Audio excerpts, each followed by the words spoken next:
हर रात वह खिड़कियों पर चादरों की एक मोटी परत ठोककर उन्हें पूरी तरह बंद कर देती थी। इतना ही नहीं, वह सभी दरवाजों को भी कई परतों से मजबूत कर देती थी ताकि कहीं भी जरा सी दरार न रह जाए। आने वाले खतरे से निपटने के लिए उसने चूल्हे पर तेल से भरे दर्जनों बर्तन भी गर्म करके तैयार रखे थे। लेकिन जैसे ही उसने सारी तैयारी पूरी की, खिड़कियों पर लगी चादरों की कीलें एक एक करके अपने आप निकलने लगी। सब कुछ उसके नियंत्रण से बाहर हो गया। यह देखकर लीसा बुरी तरह डर गई और जल्दी से छिपने के लिए सुरक्षित जगह ढूंढने लगी। तभी अचानक एक तेज सफेद रोशनी खिड़की को चीरते हुए घर के अंदर आ गई। उस सफेद रोशनी में मानो कोई रहस्यमयी और भयानक शक्ति थी। दरवाजे के सामने रखा भारी सोफा भी पल भर में हवा में उछलकर जमीन पर जा गिरा। उसी समय लीसा घबराई हुई थी कि तभी जमीन पर पड़ा एलियन का शव भी अपने आप हवा में उठने लगा। फिर वही रहस्यमयी शक्ति उसे घर के बाहर खींच कर ले गई। इसके साथ ही सफेद रोशनी भी गायब हो गई। लेकिन लीसा को संभलने का मौका भी नहीं मिला था कि अगले ही पल वही सफेद रोशनी फिर से घर की हर खिड़की से अंदर आने लगी। ऐसा लग रहा था जैसे वह लीसा को ढूंढ रही हो। उस रोशनी से बचने के लिए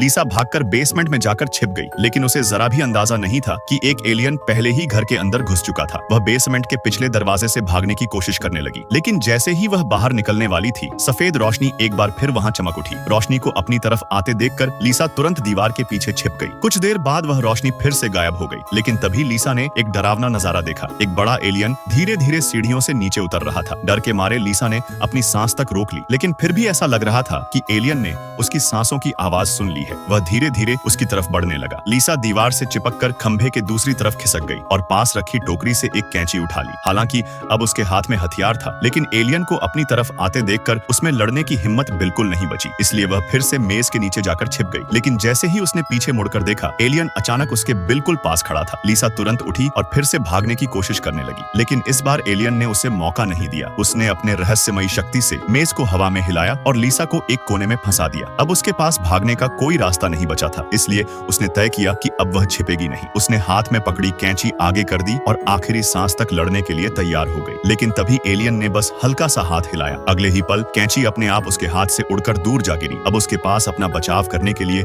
कोई हथियार भी नहीं बचा था। लीसा फिर से घबरा गई। लेकिन एलियन ने उस पर हमला नहीं किया, बल्कि उसकी नजर लीसा के हाथ में पकड़ी एक तस्वीर पर टिक गई। उसने अपनी रहस्यमयी शक्ति का इस्तेमाल करके वह तस्वीर भी लीसा के हाथ से छीन ली। जैसे ही एलियन तस्वीर देखने में व्यस्त हुआ, लीसा ने मौका देखकर तेजी से सीढ़ियां चढ़ी और बेसमेंट से बाहर भाग गई। लेकिन पहले वाला छोटा एलियन चुपचाप उसके पीछे आ चुका था। लीसा कुछ समझ पाती उससे पहले ही उसने उसे जोरदार टक्कर मारकर जमीन पर गिरा दिया।